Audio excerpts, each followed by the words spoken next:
Today I'm going to be going through every single remaining fixture for Arsenal and Manchester City and deciding who is going to win this damn title. The fixture list is absolutely rammed. Some of the games we're going to talk about later on in this episode. I mean, look at the packed schedule in the back end. Villa at home, Palace away on the final day for both of these sides. I'm telling you, this is going to go down to the wire. Now, as you can see, some of the dates towards the back end of the season are only rough. They haven't been scheduled yet, so they are going to take some alterations, but it's roughly correct. As you can see, the first fixture in the title race is Manchester City versus Newcastle at the Etihad.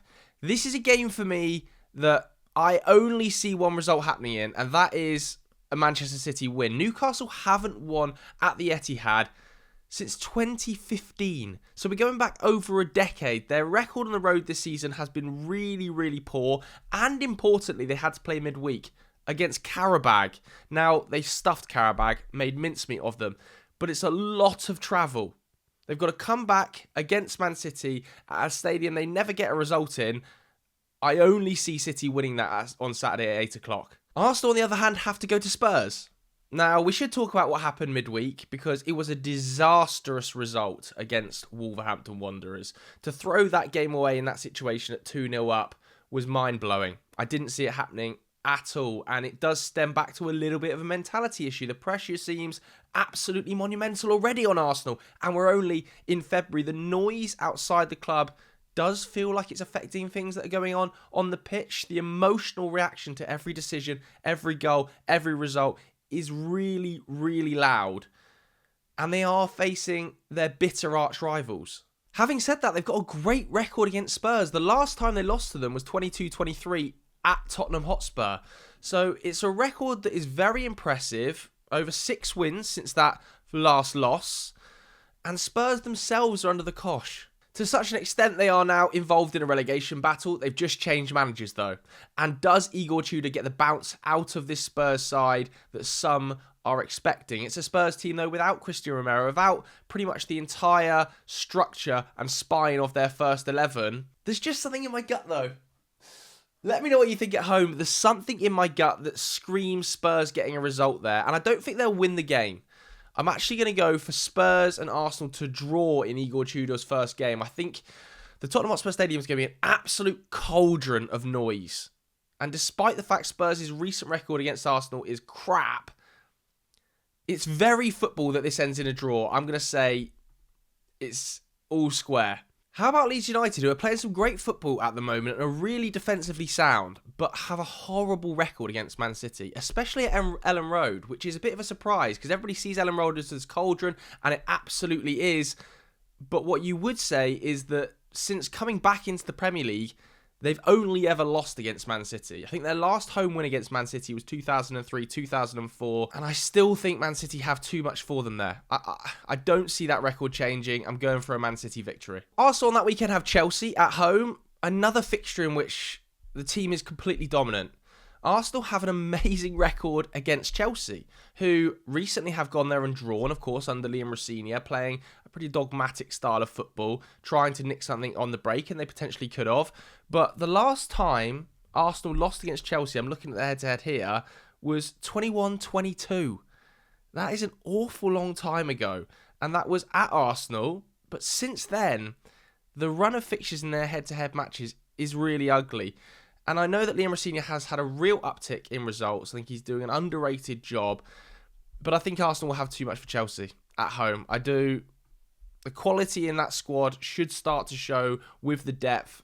And there's something to be said for Chelsea having a little wobble. The fixtures have been very favourable for them so far under Rossini. Arsenal then have to go to the Amex before their FA Cup tie. So this is only 3 days after the Chelsea game. This is where the fixture scheduling starts to get really, really tight for them.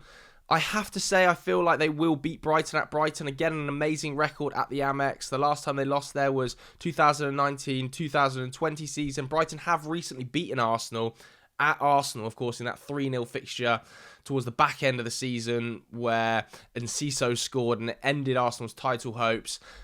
But for me, they'll have too much. I'm not totally convinced about this Brighton side under Fabian Hürzeler. I think they have struggled. Likewise, I see City having too much for Nottingham Forest at this stage.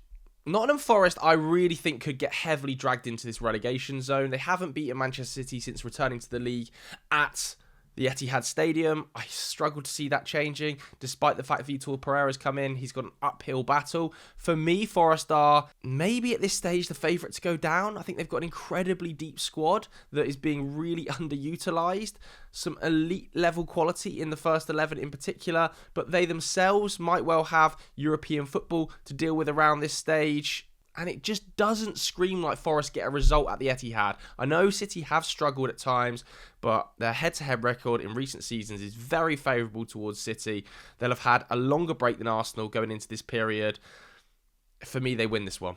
You've then got two cup games, the FA Cup and the Champions League, which we're not going to talk about, although we will come on to talk about the Champions League later, because there is the potential on the 6th of April and the 15th of April of Arsenal and City facing each other again, and it would lead to an epic month of Arsenal versus City head-to-heads with the Carabao Cup in there, a Premier League fixture in there as well.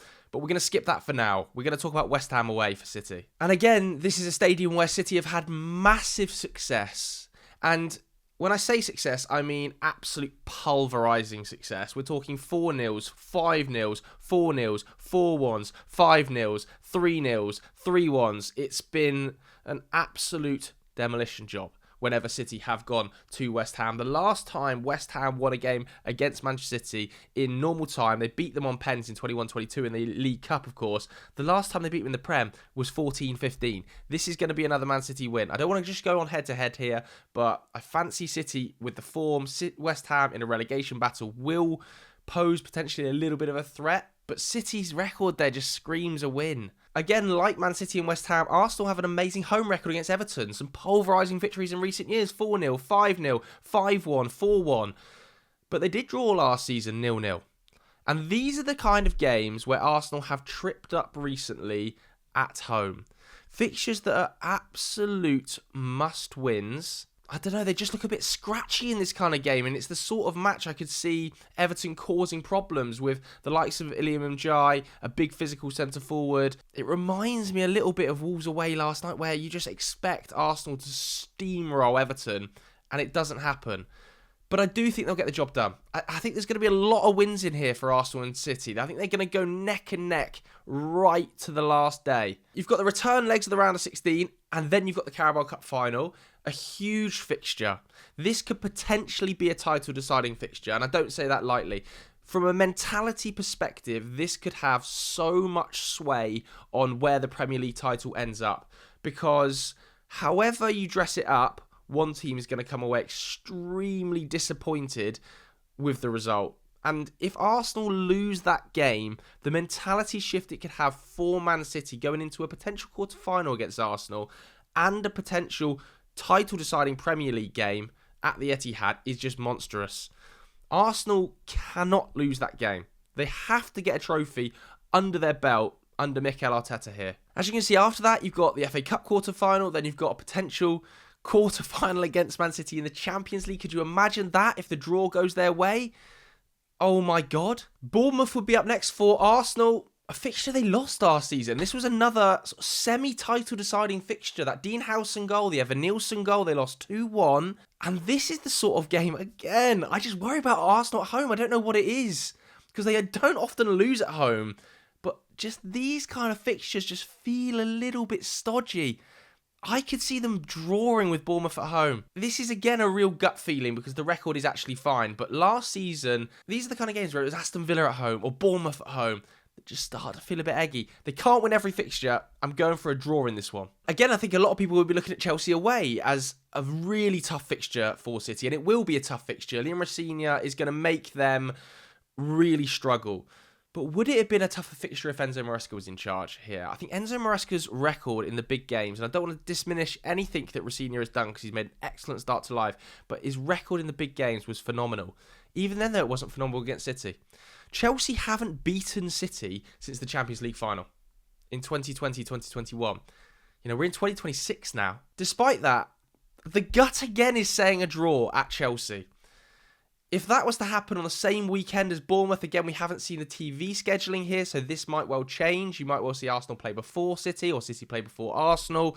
on a weekend where one of them was to drop points, the other could well capitalise if they see that fixture happen earlier. After a midweek of potentially City versus Arsenal in the Champions League, you then have City versus Arsenal in the Premier League, a lot of people's title-deciding fixture. And this will have to be a monumental performance from Arsenal. It's a stadium they haven't won at since 2015. They've drawn their last 2 Premier League fixtures there, so kudos to them for that. The 0-0, where we saw AFTV celebrating the 0-0, and the 2-2, where they scored a very late goal through John Stones' Manchester City, but they haven't actually gone to the Etihad and won since 2015. And I have to say, I still see the experience of Man City winning out in that game. I just see Erling Haaland and Bernardo Silva and players that have been there and won major silverware, been involved in major moments, doing the job and coming up trumps. I think Man City are going to win at the Etihad, and that will be an absolute dagger in this race. As for Newcastle, they could put the cat amongst the pigeons, but like I said with Man City, their away record this season is just horrible. They could potentially be deep in the Champions League here as well, with a semi-final on the horizon if somehow Newcastle manage to get that far. I'm slightly doubtful they will. But again, they've got a horrible record at the Emirates. Just terrible. 1 win at the Emirates in the last 16 years for Newcastle.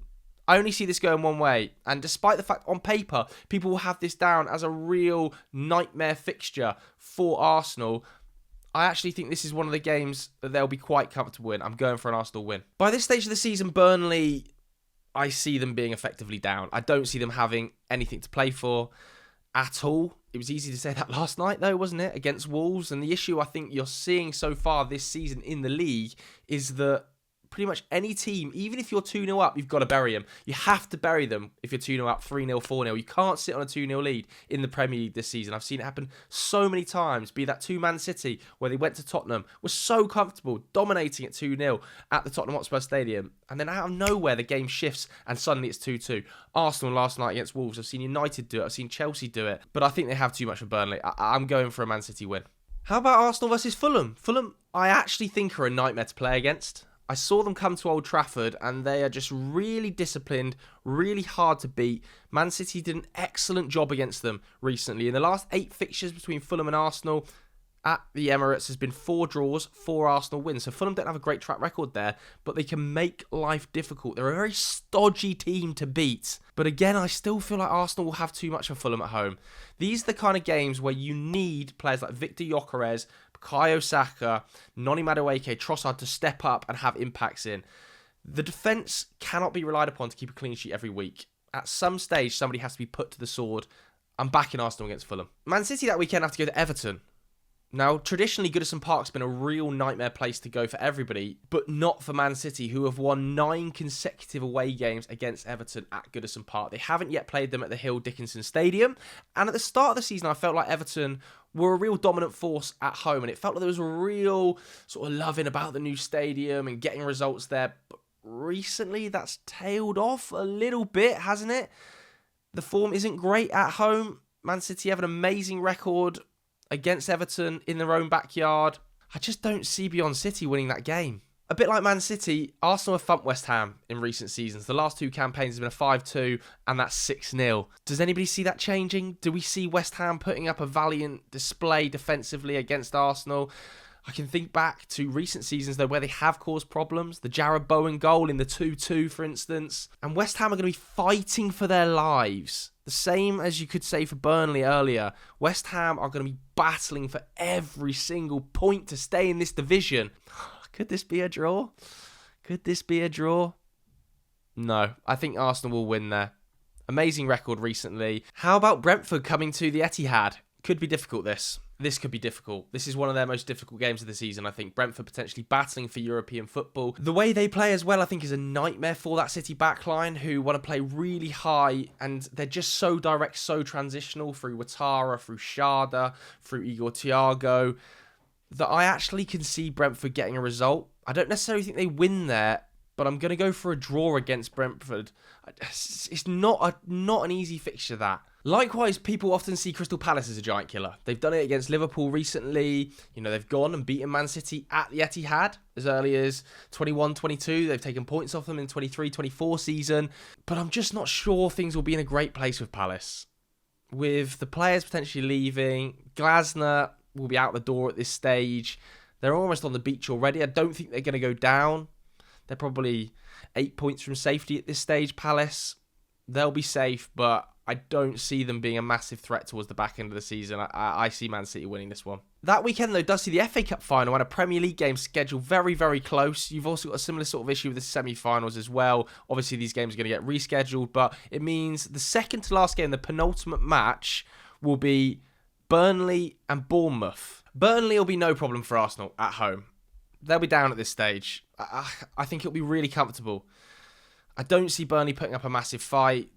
They have been really, really poor recently. By this stage, they'll be down, and Arsenal will win that easily. City, they'll have to go to Bournemouth. I wouldn't want to go to Bournemouth on my penultimate game. I actually would not want to go to Bournemouth on the penultimate game. But they've got an amazing record here in this fixture. They've lost once in history against Bournemouth, at Bournemouth. But the games in recent seasons have been so close. 2-1, 2-1, 1-0, 1-0. I wouldn't want to go to Bournemouth. I think Man City might drop some points here. Iriola is a nightmare to play against in these big games. He just makes it so difficult. You look at the fixture against Liverpool recently, by the way. Even in that game, Liverpool were dominant, but they just find a way to grind out points, and I can see City dropping some. Final day of the season then sees Arsenal go to Palace and City host Villa. Arsenal love going to Palace. They've lost once there in the last decade.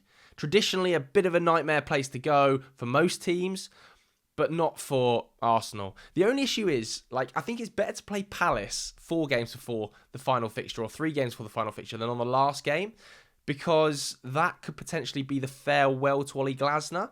The only other issue you've got is if Palace make it to the Conference League final, it will be played around this date, so they might well be resting players. And the same could be said for Villa. Villa could be in a Europa League final around this period and will definitely be resting players if that's the case. Unless, of course, they're in a top 5 battle. You know, if they have a genuine chance of making the Champions League through the league, then they're going to have to play players. So do Palace rest players? Do Villa rest players? This is a big debate. Either way, I'm going for an Arsenal win on the final day against Crystal Palace. I'm going for a Man City win as well.